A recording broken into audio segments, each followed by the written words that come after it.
A dinner bell echoed through the forest. It wasn't loud, it was calm, almost inviting. The strange part was, we'd been hiking for nearly 4 hours. According to every map we had, there wasn't supposed to be anything within 20 miles. No cabins, no campsites, no roads. Just miles of protected forest. Yet someone had just rung a dinner bell. This is Tales of the Dark. A few months ago, I received an email from someone who asked to remain anonymous.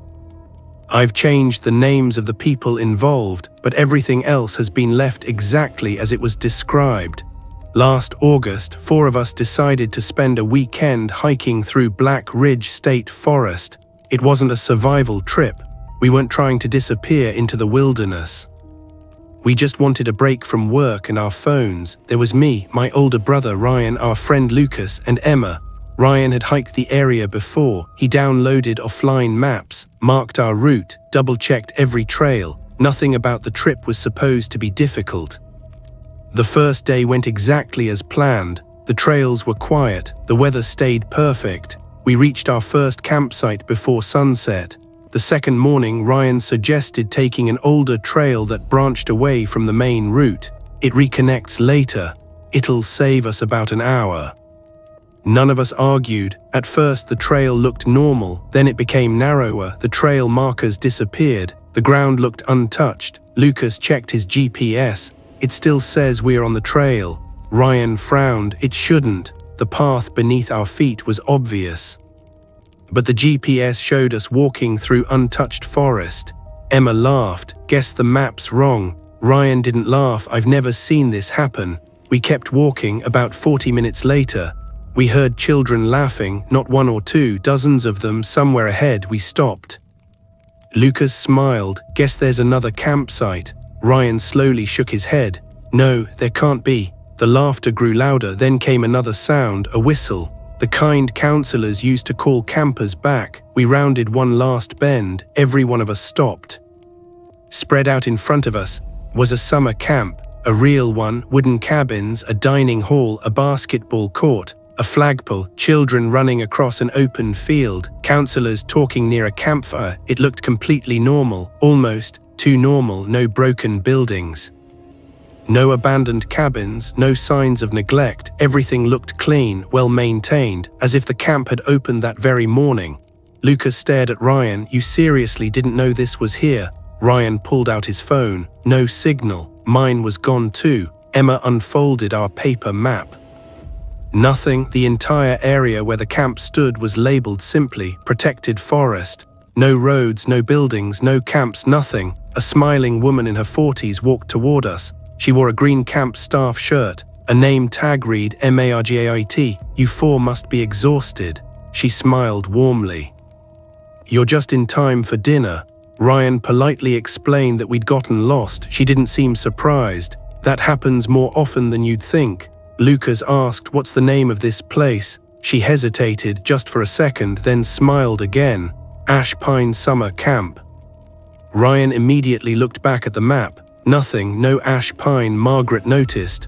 Oh, our camp isn't on public maps. She said it so casually, as if that were completely normal. Emma laughed awkwardly. Why not? It's private property. That answer should have made sense. Instead, it somehow made less sense. A camp this large should still appear on satellite maps or hiking guides or something. Ryan quietly whispered to me, don't mention the GPS. I nodded. Margaret offered us dinner. None of us wanted to be rude. Besides, we'd been hiking all day. The smell of food drifting from the dining hall was impossible to ignore. Inside, everything felt strangely familiar.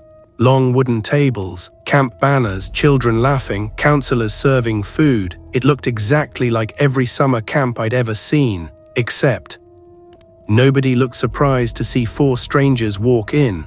Not one child asked who we were. Not one counselor questioned why we had backpacks. It was almost as if they'd been expecting us. We sat together near the back. Dinner was simple: chicken, mashed potatoes, corn, fresh bread. Lucas leaned toward me. Tell me this doesn't feel weird. It feels weird. Ryan kept looking around. Count the exits. What? Just count them. I did. 3: front entrance, kitchen, side hallway. Ryan quietly nodded. Good. Emma rolled her eyes. You two watch too many horror movies." Then she noticed something. There aren't any parents. She was right. Every adult wore the same green counselor shirt, not a single visitor, not one family, just counselors and campers. A boy sitting across from us couldn't have been older than 12. He smiled. "First time here," Lucas chuckled. "Yeah," the boy tilted his head. "You'll get used to it." Something about the way he said it made my stomach tighten. Ryan asked him, "How long have you been coming here?" The boy thought for a moment. "I don't know. My parents dropped me off." "When?" He shrugged. "A while ago." Before Ryan could ask another question, a bell rang. Instantly, every conversation stopped. Forks froze, chairs stopped moving. The entire dining hall became silent. No one looked frightened. No one looked confused. Everyone simply waited. Margaret walked to the front of the room. She smiled. "Welcome, everyone. I hope our new arrivals are settling in." She looked directly at us. Every camper slowly turned to face our table. Hundreds of eyes, not one blink, not one smile, just watching. The silence lasted only a few seconds. Then Margaret clapped her hands. The room returned to normal. Conversations resumed. Children laughed again, as if nothing had happened. Lucas whispered, "I'm done eating." "So am I." We thanked the staff and stepped outside. The fresh air helped, at least for a moment. Ryan finally got one bar of signal. He opened his maps. The blue dot showed us standing in the middle of untouched forest. The camp wasn't there, not even an outline. Emma looked over his shoulder. "Zoom in." He did. Nothing, just trees. Lucas turned around slowly. "If the GPS can't see this place, how did they build it?" None of us had an answer. As the sun began to set, Margaret walked back toward us carrying 4 folded maps. "You'll probably be staying the night." Ryan shook his head. "We're heading back to the trail." She smiled politely. "I'm afraid you won't make it before dark. We'll be fine." The forest changes after sunset. Her tone never changed. She said it like she was talking about the weather. Ryan thanked her and started walking anyway. We followed. The trail we'd used to reach the camp was gone, not hidden, gone. Behind us was only thick forest, no path. No footprints, nothing. Lucas looked around. "This has to be a joke." Ryan searched for nearly 20 minutes. He walked in circles, checked the GPS, compared it to the compass. Nothing matched. Eventually he stopped. "I can't explain this." Darkness was approaching. Emma looked toward the camp. "We don't really have a choice." None of us wanted to admit she was right. Margaret welcomed us back as though she'd known we'd return. She handed each of us a small paper map of the camp. Cabins, dining hall, lake, infirmary, archery range, everything was labeled. I unfolded it. Something immediately caught my eye. The map showed every building inside the camp, but beyond the camp boundaries, there was nothing. No roads, no forest trails, no nearby towns, just blank white space, as if the rest of the world simply didn't exist. Margaret pointed toward 4 empty beds inside cabin 11. "Get some rest. We'll assign you properly in the morning." I looked at Ryan. He looked back at me. Neither of us liked the way she'd said that. Not, "We'll help you leave." Not, "We'll show you the trail." Only, "We'll assign you." The cabin lights went out shortly after. Nobody spoke. Around midnight, I heard the cabin door open very slowly. I assumed one of my friends had gotten up. Then I heard quiet footsteps. Not inside the cabin. Outside, several people walking together. I carefully looked through the window. At least 20 campers were silently walking toward the dining hall. No flashlights, no counselors calling them, no talking. They all moved in complete silence, like they had done it hundreds of times before. Then one small boy stopped walking. He turned toward cabin 11 and looked directly at me without moving his lips. He slowly raised one finger, pointing toward the camp map hanging beside our door. Then he mouthed 4 words, "Count the cabins again." I couldn't stop looking at him. The boy didn't move. He kept pointing at the map. Then, as quietly as he'd appeared, he continued walking toward the dining hall. The line of campers disappeared into the darkness. Not one of them spoke. Not one counselor guided them. Within seconds, the camp was silent again. I looked at Ryan. "You saw that, right?" He nodded. I wasn't dreaming. Lucas climbed out of bed. Emma grabbed the paper camp map from the wall. Ryan spread it across the table. There are 11 cabins. Lucas counted again. 1, 2, 3. He stopped. There are only 10. We counted a third time. 10 cabins, not 11, yet we were standing inside cabin 11. Nobody said a word. Ryan slowly looked around the room. If this is cabin 11, where's cabin 10? The cabin suddenly creaked. A slow knock echoed from outside. 3 knocks, then silence. Nobody answered. Another 3 knocks. Emma whispered, "Don't open it." The knocking stopped. A few seconds later, a voice came through the door, calm, friendly. "Evening check." It was Margaret. Ryan stayed where he was. "We're already asleep." A long pause, then Margaret spoke again. "That's all right. I'll count you from here." None of us breathed. We heard quiet footsteps outside. She walked slowly past each window. 1, 2, 3, 4, then nothing. The footsteps continued. 5, 6, 7, 8. There should have only been 4. The footsteps stopped beneath our window. Margaret laughed softly. "Good, everyone's here." She walked away. Nobody slept after that. Just before sunrise, Ryan shook us awake. "We are leaving, no matter what." We packed silently. The camp looked peaceful. Children were already gathering near the lake. Counselors prepared breakfast. Everything appeared normal, too normal. We headed toward the main gate. It was open. No fence blocked the road. Ryan smiled. "See, we just leave." We stepped through the entrance, walked for 20 minutes, 30, 40. The forest never changed. The same fallen tree appeared again, the same broken sign, the same stream. Lucas stopped. "We've already passed this." Ryan checked his compass. The needle spun wildly. Emma looked behind us. The camp entrance stood less than 50 yards away, exactly where we'd started. None of us had turned around. None of us had changed direction. We walked again, this time using a different route. An hour later, we reached the camp entrance. Again, Lucas punched a tree. "This isn't possible." An older groundskeeper had been watching us from a maintenance shed. He slowly walked over. His grey beard reached the middle of his chest. "You won't find the road." Ryan looked at him.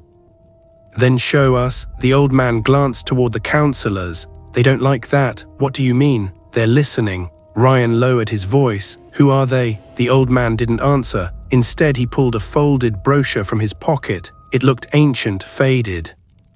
Water damaged. Across the front it read, "Ash Pine Summer Camp Summer Season 1989. Ryan frowned. "This camp's been here since the 80s. The old man shook his head. "No, it closed in 1989. I stared at him. "What?" "There was a wildfire. The camp never reopened." He pointed toward the children playing by the lake. "Those kids aren't supposed to be here." Before we could ask anything else, a counselor called his name. The old man immediately walked away. As though the conversation had never happened, Ryan opened the brochure. Inside were photographs of the counselors. One picture showed Margaret, same smile, same face, same green staff shirt. 36 years earlier, she hadn't aged. Emma quietly whispered, "We need to get out." That afternoon, the counselors announced a scavenger hunt. Every camper ran into the woods. Margaret encouraged us to join. Ryan smiled politely. "We'll sit this one out." Her smile faded for the first time. "You should really participate." "We're tired." She stared at us for several seconds, then nodded. "As you wish." The moment she left, Ryan pointed toward a narrow gravel road behind the maintenance shed. "That's our chance." We ran. The road wasn't marked on the camp map. It disappeared into thick forest after nearly 15 minutes. We reached an old chain-link gate, locked. Beyond it, a cracked asphalt road, real road markings, telephone poles. Ryan climbed the fence first. Lucas followed. Emma reached the top, then froze. She looked back toward the camp. "They're coming." I turned. Every camper stood silently in the distance. Hundreds of them, watching, no shouting, no running, just watching. The counselors stood behind them. Margaret smiled. Then she raised one hand. Every camper raised theirs too. Ryan shouted, "Move." Emma dropped to the other side. I climbed over. The moment my feet touched the asphalt, my phone vibrated, full signal. Messages flooded the screen, missed calls, voicemails, texts. The newest message was from my mother. It read, "Where are you? You've been missing for 12 days. I stared at the date. It couldn't be right. We had entered the camp yesterday morning. Ryan checked his phone, same date, 12 days. Lucas whispered, number. We turned back toward the gate. The forest was empty, no camp, no cabins, no lake, only trees. The gravel road ended a few yards inside the forest, as if it had never led anywhere. Police searched the area after we reported everything. They found nothing, no buildings, no foundations, no signs of recent construction. They assumed we'd become lost and confused. Eventually, life moved on. At least that's what I tried to believe. 3 months later, a large envelope arrived at my apartment, no return address. Inside was a welcome packet, camp rules, a meal schedule, an activity list, and a cabin assignment card. It had my name printed on it, Cabin 11. At the bottom, someone had written one sentence in blue ink, "We kept your bed ready." That was enough for me. I burned everything in my fireplace, watched every page turn to ash. I never told anyone else until last week. Ryan called me. He sounded shaken. He had taken his own kids hiking, not near Black Ridge, a completely different state. His youngest son had picked up a colorful camp brochure lying beside a trail. Ryan almost threw it away. Then he noticed the logo, Ash Pine Summer Camp, the same logo. The same smiling counselor on the front, Margaret. She looked exactly the same, not older, not different, exactly the same. My nephew had one question. Dad, when are we going back to Camp Ash Pine? Ryan had never told his children about that place. He had never even said its name.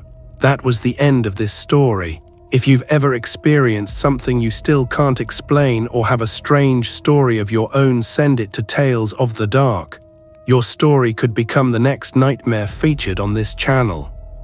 If you are new here, subscribe to Tales of the Dark, where every story gives you a nightmare.